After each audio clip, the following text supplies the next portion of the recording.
literally been in the works for over 20 years, with myself coming on board in the last 4 to make sure that it got completed and released. This was a labor of love completed for the fans. Reception of the film, however, has been mixed, but one thing is for sure, a 4th and final entry in the original saga can now be laid to rest. After the feature, there'll be a Q&A with composer John Alton and myself. Hopefully we can answer any questions you may have about this highly anticipated yet controversial film. Thank you and enjoy the film.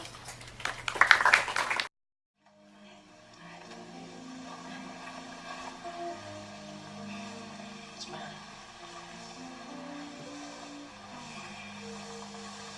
Nobody's here, just us. I know. I can't do this. I can't sit All by ourselves.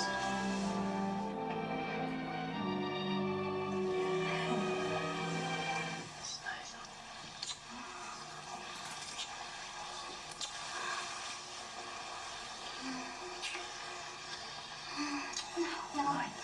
No, I can't. I can't do this. No.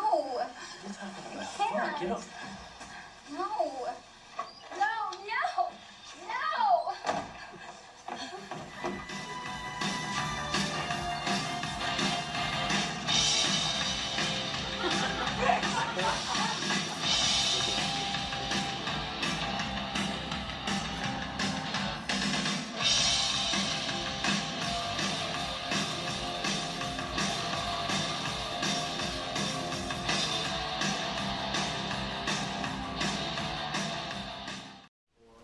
I've heard of the franchise, I've read about it, so I guess this was not in a proper production of the series, but it kind of seemed like a bit of a, stock footage show. Right. It had always intended to be that way. When they started filming this in 1992, they only actually shot the new footage over the course of a day before the Double Helix Films went bankrupt that was making the film. They'd actually only intended on about 3 days of shooting, and it was always intended on being a clips movie, kind of like to show the past of Angela, how she's evolved to who she is, and then add this new twist to the movie. Basically what we did was we just did the best that we could with what they shot for that one day. I mean, there's a lot of people that were disappointed it never came out, so this really was just an effort of making something out of nothing, basically, 60 minutes, it's fun, it's campy, you get to see all the deaths, the backstory. That's really all we intended to do with it, so. How did all the footage get to you? You know what I mean? Like, what was the format that you used? We used a lot of the original sources for the movies. We were not allowed to use the remastered prints from Anchor Bay because there were separate rights issues. So I'm sure a lot of you noticed with the quality change between the 3 films, it's basically VHS quality. We used the original prints, everything that we had access to, because the rights were basically split between, like, certain prints were owned by certain people. So being that it's 20 years later, a lot of the rights have expired, a lot of people own different parts of the movie. So we really only had access to limited prints, and that's what we used for this. So they gave you VHS tapes that were available? Essentially, and yes. And cut them together? Yes. And you purchased those, or? I did not purchase those, no, but there were rights that were purchased for this, yes. Okay, but you can only purchase certain rights. Right. Anchor Bay charges a lot of money to use their prints. Obviously, this isn't a big budget movie, so we did not have the budget for that, so we used what we had. What was your budget? I think it's pretty obvious given the movie. It took 20 years to finish, because there was really no money put into it other than what they spent that initial day of filming and then what it cost to get the rights to use what we had. I spent 4 years editing this movie for free just to make sure that it got out for people that really wanted to see it. For me, it was worth it. I mean, I don't like seeing unfinished products, even if it's half done. There's something that can always be done with it, I know that the producer, John Kleiza, intends down the road to basically remake this, depending on how well this does on DVD.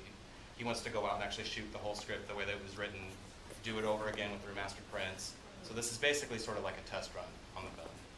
So would they redo it, like, to modern times? Or? Yeah, it would be set today. 'Cause I like how it was, 83 or whatever. Yeah, the new footage is actually from 1992, but it does look very 80s. The thing about it would be, it would definitely look a lot different if it was remade. It would be a different type of movie. I think this one's really more for nostalgic view, see it the way that it was originally made. So.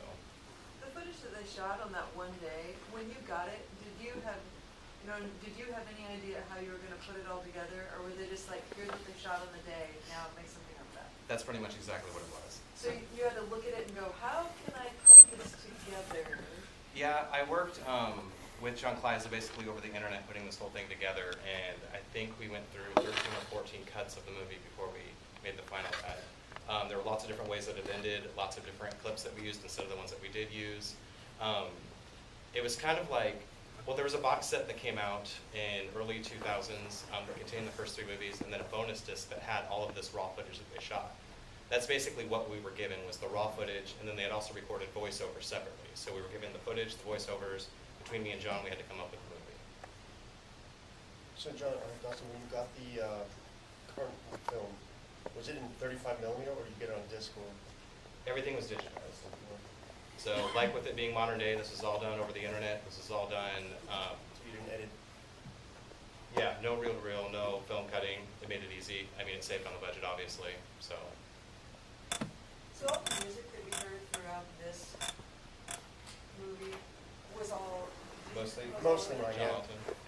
Wow, did you have to really channel like an inner 80s? No, it was the 80s. It was the 1980s, and most of the songs weren't written for the movie. They were my songs, like for instance, Motion, the cut where they're chasing each other, that was originally written for a film called Spaceballs.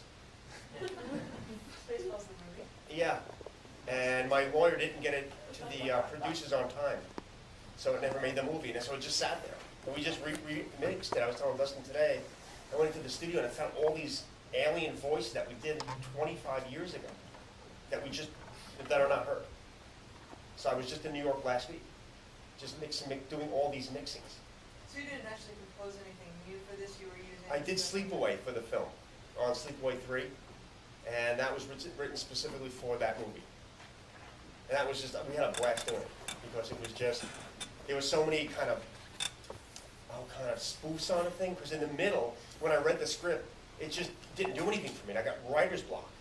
So I'm sitting there the night before I got to go into the studio with no lyrics. And it just came out, but in the middle, what we did to kind of like poke them, I did in children's voice, same old story, but they took it a different way. So we were playing fun on the script itself, and we kind of distorted the voice, so it's like, ee. So we just had fun doing it. I mean, it was all, that's why I like working with Dustin, because it's this kind of campy stuff going on. And it's not taken too seriously. I've worked with too many musicians and film people that are just way too serious, take themselves too serious. So I'm really having fun doing it. And Out of Control was about my nephew.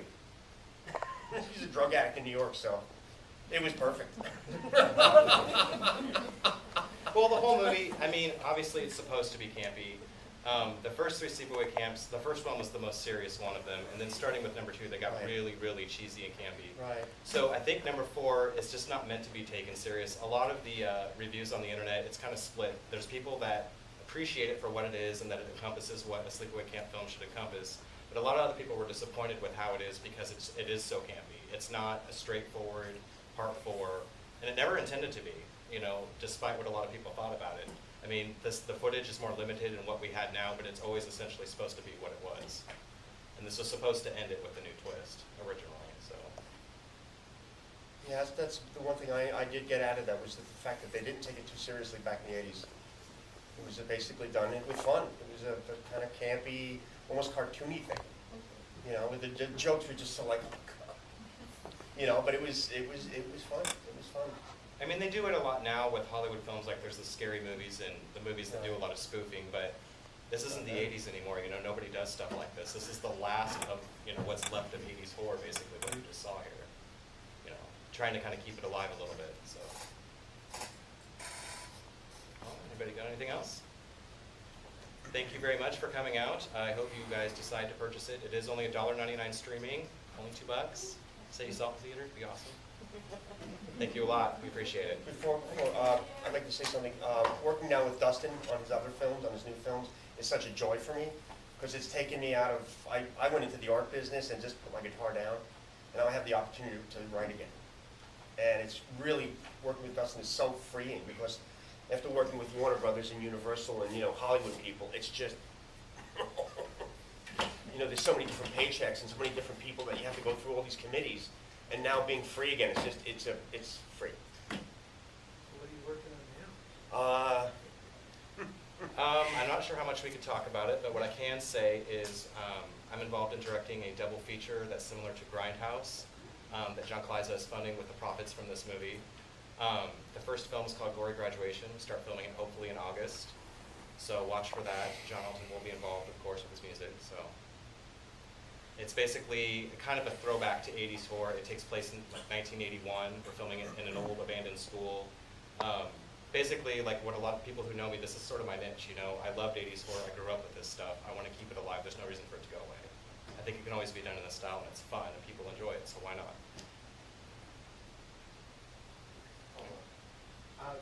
You were a big 80s horror fan, right? Like, you were.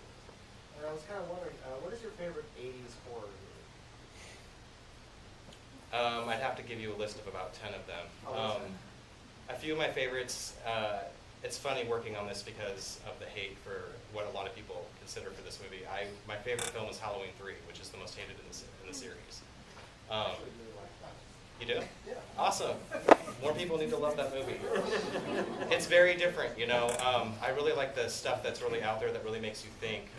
John Carpenter has always been a great director, I thought, and that's a really underrated film that he's done. A lot of people love The Thing, but that was made the same year that he worked on Halloween 3. The music's almost exactly the same. A lot of people just kind of overlook that, and I think it's a film that really should find a new audience. So that would be my favorite.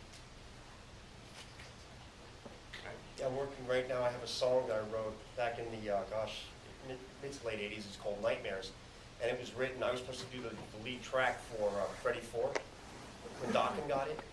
You know, so it was just politics. So that song then was supposed to go to the TV series back in the 80s.